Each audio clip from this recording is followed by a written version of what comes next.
जय श्री कृष्णा। हमारा पंचम स्कंद चल रहा है और इसमें भरत जी की जो कथा चल रही है ना, ये बहुत आनंद देने वाली है।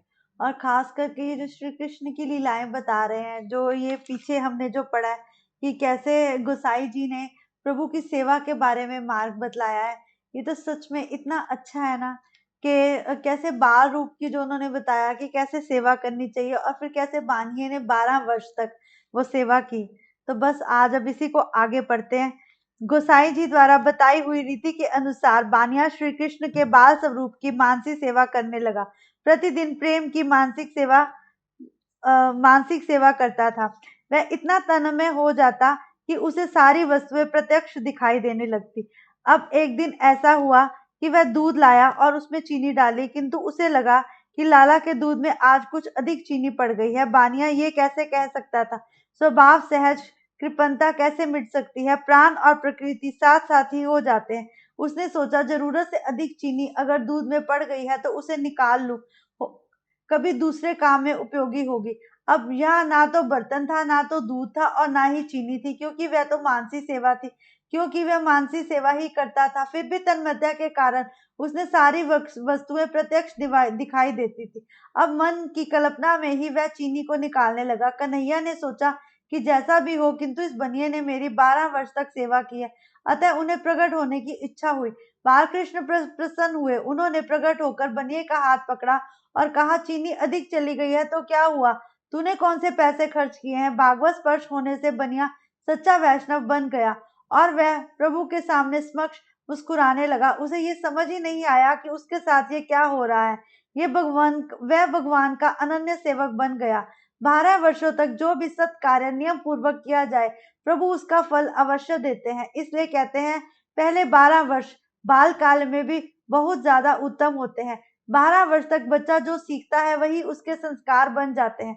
परंतु आजकल लोग अपने बच्चों को संस्कार देना ही भूल गए हैं। शंकराचार्य भी कृष्ण की मानसिक सेवा करते थे। भरत जी मानसिक सेवा करते हुए तन्मय हुए। प्रभु की मानसिक सेवा ऐसी है, जब कोई इसे मन से हृदय से कर लेता है तो प्रभु उस पर रीझ जाते हैं। गुसाई जी इस सेवा को बहुत मान देते हैं। वह कहते हैं, जब मानसिक सेवा कोई करता है तो उसका मन, वचन, क्रम सब कुछ भगवान के अर्पण हो जाता है। सेवा करते हुए थक जाते हो तो याद करना कि बैठकर प्रभु का कीर्तन गान करते न लग जाओ। अपितु कुछ लोग ऐसे होते हैं जो सेवा करते करते खींच जाते हैं। प्रभु की सेवा करते करते अगर तुम्हारे भाव खींच गए तो सारी की सारी सेवा निरर्थक हो जाती है। अगर प्रभु सेवा करते करते तुम्हें कुछ ऐसा लगता है कि पीछे से तुम्हें माया सताती है, तो एक बात याद रखो, अपने संसारिक कार्यों को ही प्रभु सेवा समझो, तब प्रभु तुम्हारा साथ अवश्य देंगे। परंतु अगर तुम खींच कर प्रभु की सेवा करोगे तो प्रभु तुम्हारा साथ नहीं देंगे। जो व्यक्ति प्रभु के पीछे पड़ा हुआ है, प्रभु कभी ना कभी उसके पास आ ही जाते हैं, परंतु जो माया के अधिक मोह में रहता है, उसका तो प्रभु साथ भी नहीं देते। लेकिन आज एक बात मैं अवश्य कहूंगा कि ये मत सोचना कि अगर तुमने 12 वर्ष तक कोई कार्य पूर्ण रूप से दिल से किया है, तो उसमें तुमने अगर कोई त्रुटि नहीं की, तो वह कार्य ही भगवान रूपी तुम्हारी सेवा बन जाता है। माया की गति बड़ी विचित्र है। कमर तक जल में भरत जी खड़े हुए थे। ग्रीष्म ऋतु थी। एक गर्भवती हरनी प्रातः काल जल पान करने आई। इतने में कहीं से सिंह की गर्जना हुई और यह हरनी भयभीत होकर भागने लगी। उसने सोचा, गंडकी नदी पार कर लूं। उसने जोर से छलांग मारी। प्रसव काल समीप था, अतः हरनी बाल का जन्म वही हो गया। नदी के जल में वह गिर पड़ा। दूसरे किनारे हरनी की मृत्यु हो गई।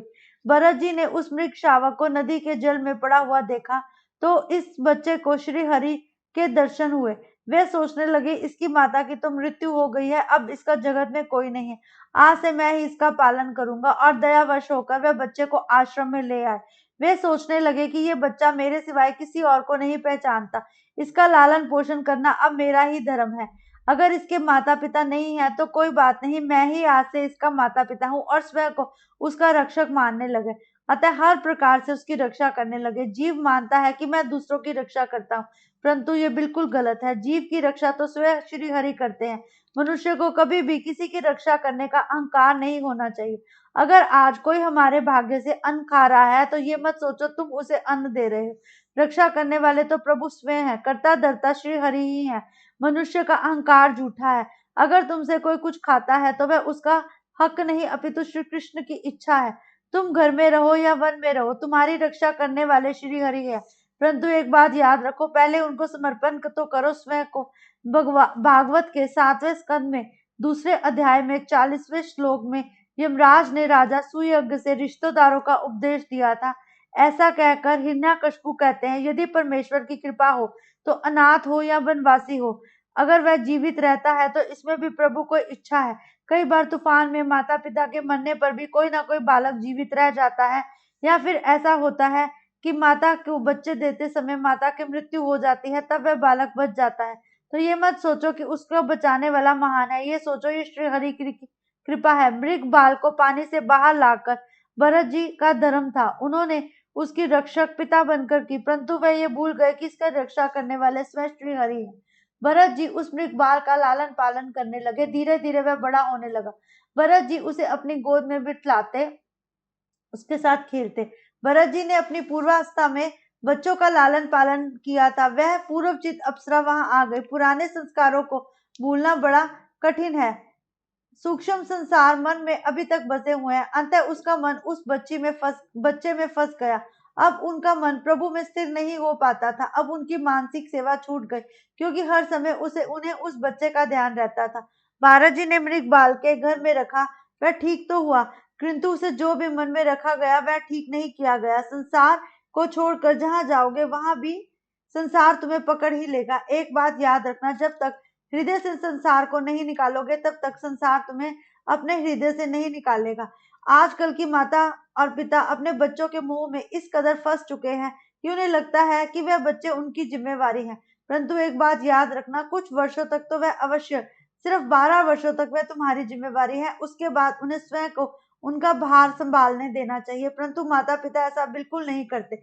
वह बच्चों के हर बात के लिए या तो स्वयं को दोषी मानते हैं, फिर या तो स्वयं की प्रशंसा करते हैं। परोपकार की भावना में अति साधक के लिए उसकी साधना में अगर कोई बाधक बन जाए तो फिर सारे परोपकार भी नष्ट हो जाते हैं। वैसे तो परोपकार करना सभी का धर्म है, परंतु परोपकार ऐसा किया जाना चाहिए जिससे प्रभु तुमसे विस्मरण ना हो जाए। संसार में मनुष्य कपटी ना बने, ये तो सही है। परमात्मा का ध्यान कदाचित ना हो सके तो कोई बात नहीं, किंतु मित्र कभी भी शत्रु बन सकता है। भरत जी का प्रारब्ध ही हिरण्य बाल के रूप में सामने आया। प्रारब्ध को तो झेलना ही पड़ता है। ज्ञान होने के पश्चात भी वे इससे बच ना सके। इसीलिए बार बार कहता हूँ कि ज्ञान से भी बड़ी है भक्ति। जब पूर्ण रूप से प्रभु के भक्त बन जाओगे तो तुम्हें वह स्वयं ही इन चीजों से निकाल देंगे। परंतु आजकल का मनुष्य ऐसा है कि किसकी बातों से दिल दुख रहा है वह ये भी जानना नहीं चाहता। अगर तुम्हारे साथ कोई ऐसी अनहोनी वापरती है तो एक बार जरूर सोचना कि तुमने ऐसा कुछ बुरा तो नहीं किया था। कई बार अनजाने में किसी पति के पत्नी की मृत्यु हो जाती है, या किसी पत्नी के पति की मृत्यु हो जाती है, तो एक बार मन में ये भाव अवश्य लाना, क्या तुमने किसी ऐसे मनुष्य का हृदय तो नहीं घातित किया था जिसकी वजह से आज तुम्हें भी वही प्रारब्ध भोगना पड़ रहा है। मैं ये नहीं कहता, कई बार हमारे पिछले जन्म के कर्म भी हमारे साथ आते हैं। हो सकता है पिछले जन्मों की वजह से किसी ने अपना दुर्भाग्य खोया हो, परंतु बार बार ऐसे मनुष्य को ये कहना कि तेरा भाग्य ही अच्छा नहीं है, ये सर्वथा श्री हरि के चरणों में सबसे बड़ा पाप है। भरत जी को अब तक अप्रोक्ष साक्षात्कार नहीं हुआ था। यही साक्षात्कार अगर होता तो वह प्रभु की ऐसी लीला में ना फंसते। इसीलिए एक बात अवश्य कहता हूँ कि अगर तुम्हारे हृदय से कभी ये आवाज आए कि तुमने कोई ऐसा गलत काम किया है तो फिर तुरंत उसे मान लेना। कई बार हम कुछ ऐसे कार्य करते हैं कि हमारा मन और हमारा शरीर दोनों ही ये समझ नहीं पाते कि हम कुछ गलत कर रहे हैं। पर अगर कभी भी श्री हरि तुम्हारे स्वप्न में या कभी किसी बातें तुम्हें ये एहसास कराते हैं कि तुमसे ऐसी गलती हुई है जिसका परिणाम तुम भोग रहे हो, तो स्वयं को तुरंत बदलने की चेष्टा अवश्य करनी चाहिए। दिन प्रतिदिन भरत जी की उस बाल में आसक्ति बढ़ती ही चली गई। एक दिन वह बच्चा खेलता कूदता घने वन में चला गया तो रात होने पर भी वापस नहीं आया। अब तो भरत जी को अति चिंता सताने लगी और बार बार यही सोचते रहे कि ये कब वापस आएगा। ऐसे ही कलयुग के माता पिता करते हैं, हर समय उन्हें बच्चों की चिंता सताती रहती है। बच्चों को अपने फैसले स्वयं नहीं करने देते, अपितु स्वयं ही उनके फैसले करते रहते हैं। ऐसे माता पिता के बारे में मैं एक बात अवश्य कहना चाहूंगा कि जिसने इस संसार में जन्म लिया है, श्री हरि ने उसे उसके भाग्य देकर भेजा है, अपितु उसकी चिंता करने के उपयुक्त ऐसा करना चाहिए कि स्वयं को साधो। भरत जी को पकड़ने के लिए काल आया। भरत जी को मृग बाल का स्मरण हो गया। उन्होंने श्री हरि का नहीं अपितु उस मृग बालक का चिंतन करते हुए देह का त्याग किया, तो अंत में उन्हें वही बनकर दोबारा इस पृथ्वी पर जन्म लेना पड़ा। उनकी ऐसी सारी की सारी तपस्या वहां व्यर्थ चली गई। जड़ भरत जैसा कोई भी तपस्वी नहीं था। अगर वह चाहते तो श्री हरि का स्मरण करके सदा के लिए इस जीवन मरण के चक्कर से मुक्त हो जाते। परंतु कहते हैं जब भी मृत्यु के समय हमारा ध्यान किसी चीज में अटक जाता है, तो फिर हमारे साथ ऐसा ही होता है। कुछ लोग ऐसे होते हैं कि उन्हें लगता है हमारी मृत्यु के बाद हमारे बच्चों का क्या होगा। ऐसे लोगों के बारे में मैं क्या कहूँ। जिसने जिसे जन्म दिया है वह स्वयं ही उसे देखेगा। तुम पहले स्वयं को तो साधो। आजकल का मनुष्य ऐसा है जो अपने बच्चों को साधने में लगा है, सारा दिन उन्हीं के बारे में सोचता है। उन्होंने क्या खाया, उन्होंने क्या पिया, अब वह क्या कर रहे हैं, अब वह क्या पढ़ रहे हैं। वह ये भूल चुका है कि उसका जन्म किस लिए हुआ है। उसका जन्म इन कार्यों के लिए तो हुआ ही नहीं। आज का मनुष्य कभी भी दूसरे बच्चों को अपने बच्चे के बाती नहीं देखता। दूसरों के दोष तो नजर आ जाते हैं, पर अपने दोष कभी नहीं नजर आते। अगर तुम भगवान का सच्चा भक्त बनना चाहते हो तो पहले दूसरों के दोष देखना पूर्ण रूप से बंद करो। अगर तुम्हें किसी भी जन्म में ऐसा ज्ञान हो जाए तो सोचना इसमें श्री हरि की ही इच्छा है। पशु पक्षी का अनादर कभी मत करो। हो सकता है किसी पशु पक्षी का अनादर कर कर ही तुम पक्षी बनकर जन्म लो, या फिर पशु बनकर जन्म लो, या फिर कोई ऐसा जीव जंतु जिसका तुमने दिल दुखाया हो। अहल्या जैसा कोई महासती पत्थर बनकर ही आई हो। नृग राजा गिरगिट होकर आए थे और नल कुबेर वृक्ष होकर आए थे। तुम्हें पता है यमराज जी स्वयं भी विदुर होकर आए थे। कोई सिद्ध पुरुष वृक्ष बनकर आए हो तो किसी आत्मा से कोई ना कोई अपराध होता ही है। एक बात याद रखो, आत्मा कई अपराध करती है, परंतु अगर उसी जीवन में तुम्हें अपने पाप का पता चल जाए तो तुम अगर बार बार श्री हरि से प्रार्थना करो तो उसी जन्म में तुम्हारा पाप से तुम्हें मुक्ति मिल सकती है। परंतु ऐसा करना बहुत कठिन है। भरत जी मृग के स्वरूप में घूम रहे थे। उन्हें पूर्व जन्म का ज्ञान था।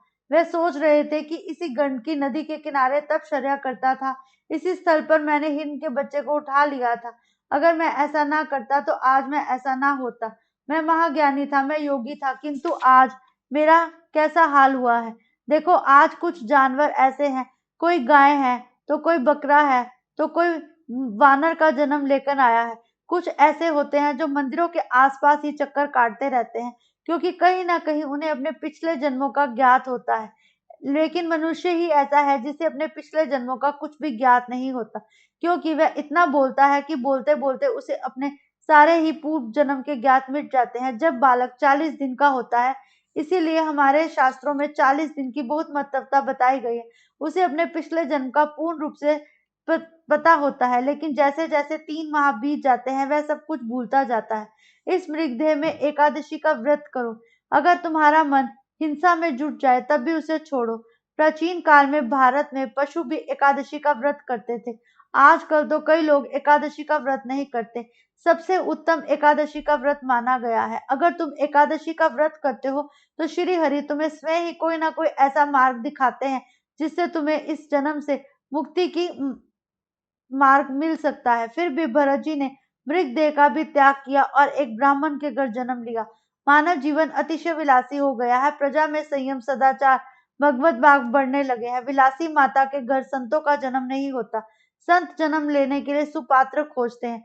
पवित्र ब्राह्मण के घर भरत जी का जन्म हुआ। भरत जी का ये अंतिम जन्म था। उन्हें पूर्व जन्म का सब ज्ञात था, परंतु पूर्व जन्म में हिरण के साथ कैसे मोह में कारण उनको दोबारा से 2 जन्म और लेने पड़े। अब तो इस जन्म में उन्होंने कहा ना तो मैं कुछ बोलूंगा और ना ही कोई भूल करूंगा। मैं बहुत सावधानी से अपना जीवन व्यतीत करूंगा। बचपन से ही भरत जी भक्ति के रंग में रंगे हुए थे। अब इस कथा को यही विश्राम करते हैं और कल भरत जी के बारे में आगे पढ़ेंगे। जय श्री कृष्णा।